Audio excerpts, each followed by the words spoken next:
412,000 kakampings. The campaign rally of Vice President Leni Robredo in Pasay draws another record-breaking crowd on Saturday. The MILF officially declares its support for Vice President Robredo's presidential bid. While the Leni-Kiko tandem was holding its huge campaign in Pasay, the BBM Sara unit team staged their own campaign rally in Manila.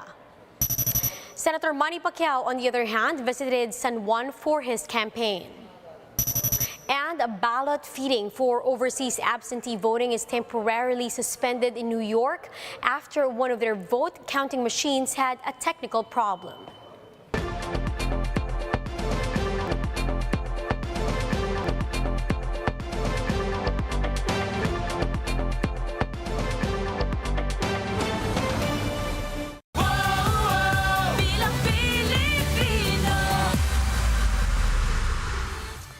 Focused and fearless, here's everything you need to know to jumpstart your weekend. I'm Riza Diaz. Hundreds of thousands of kakampings celebrated Vice President Leni Robredo's birthday with a massive rally in Pasay City on Saturday. More than 400,000 volunteers and supporters attended the event along Macapagal Avenue. Now, the rally, dubbed as Araw Natin To, featured more than 50 volunteer artists, bands, and celebrities, including Asia's songbird Regine Velasquez, Ogie Alcacid, Janu Gibbs, Vice Ganda, megastar Sharon Cuneta, and many more.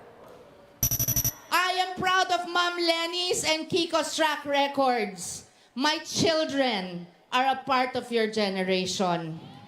I want my grandchildren to be as proud as my children will be and as you will all be pag nanalo si Ma'am Leni at si Kiko. So fight, exercise your right to vote. Do not give the Philippines away. Do not give your right away. Do not give your future away. Sa gabi nito, opisyal kong ini-endorse ang susunod na Pangulo ng Republika ng Pilipinas, Leni Robredo!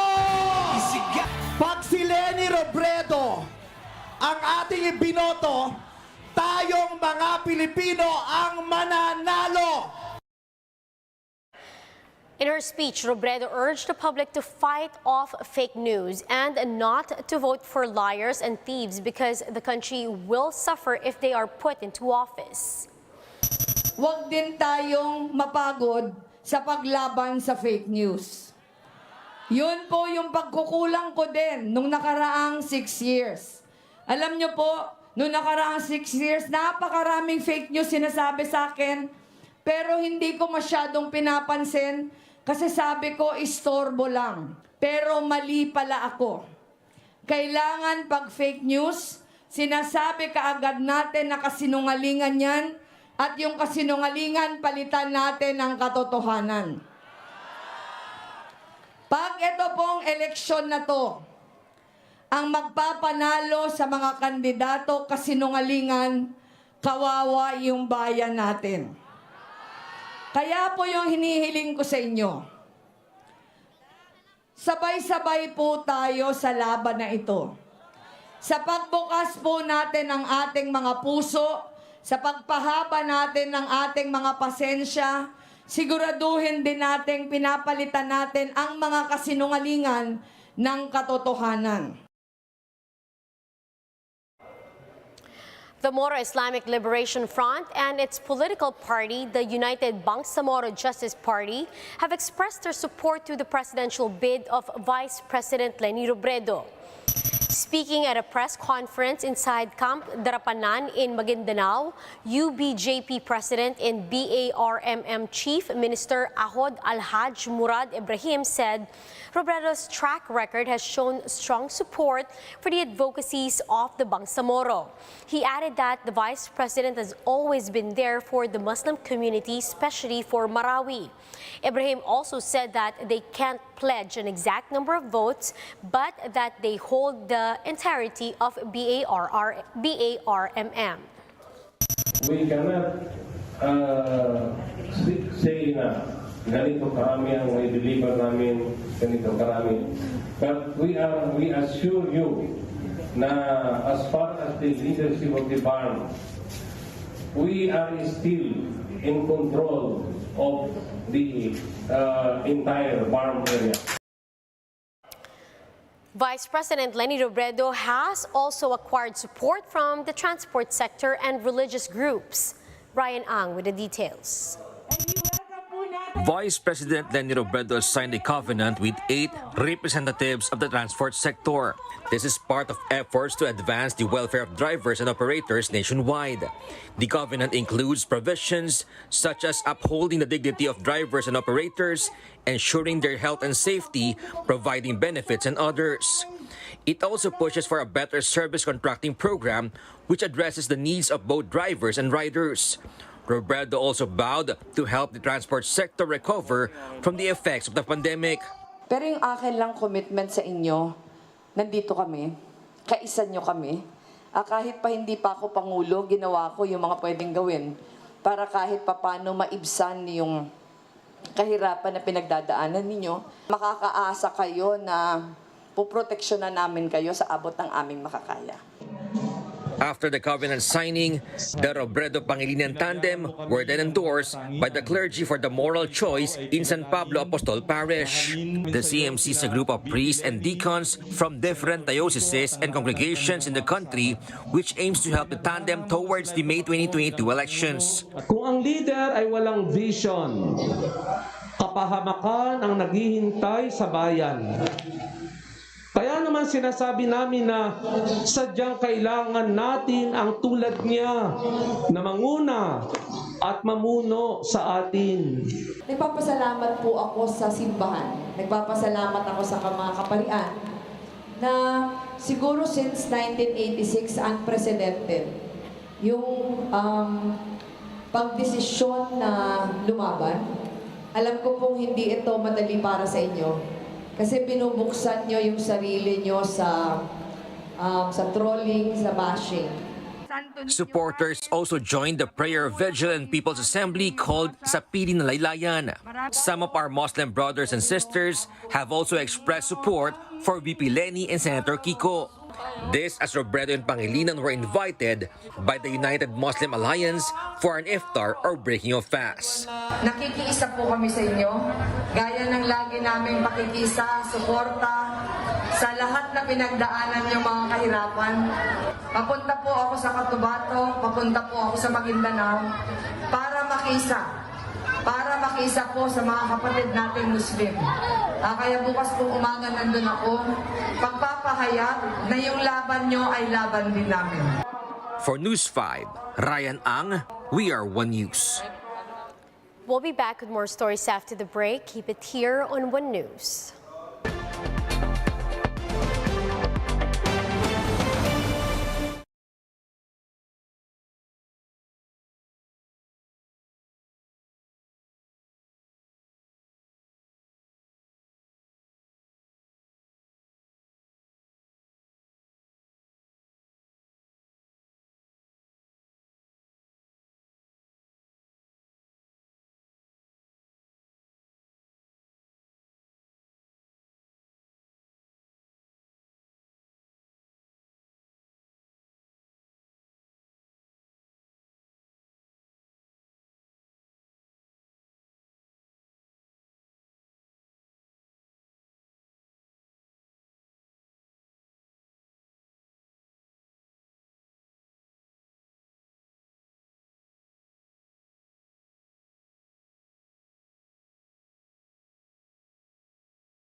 You're still watching One News Now. I'm Riza Diaz. The Philippine consulate in New York temporarily suspends a ballot feeding after a ballot got stuck in one of their vote counting machines.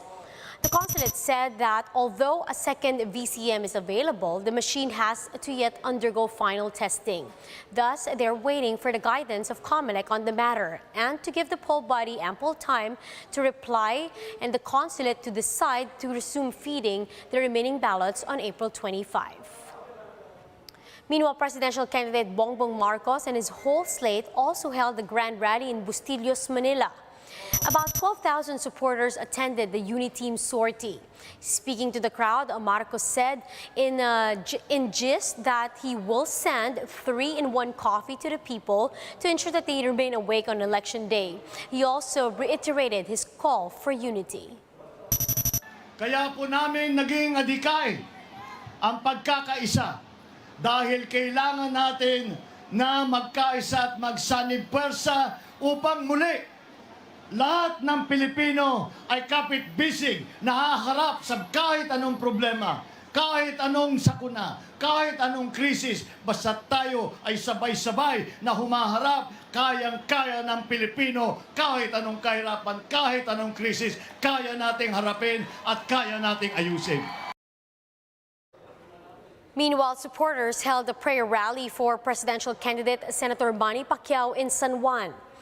Among those who attended are Freddy Aguilar, Lito Camo, Manny's wife, Jinky, and his son, Jimwell, and Senator Joel Villanueva, one of Promptly's guest senatorial bets.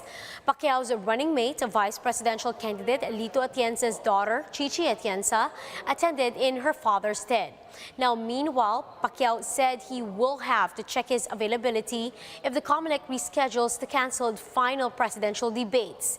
But he said he will surely attend if Bongbong Marcos will be present. Tingnan natin kung makadalo pa tayo dahil palapit na palapit yung halalan at busy na masyado sa pangampanya. Sinusulit natin yung mga lugar na hindi pa natin napuntahan. Hindi pa ako sigurado kung makadalo o hindi. Gusto kong dumalo. Kung ma-adjust natin yung mga schedule natin. Pero kung mag-attend yung isang kandidato for the first time, baka mapipilitan talaga akong mag-attend. Sakali. Sino yung isang kandidato? Understood. Kung mag-attend talaga si Ferdinand Marcos Jr., mag-attend ako. And those are the top stories of the hour. Join us later again at 9 in the morning as we continue to monitor the day's biggest stories.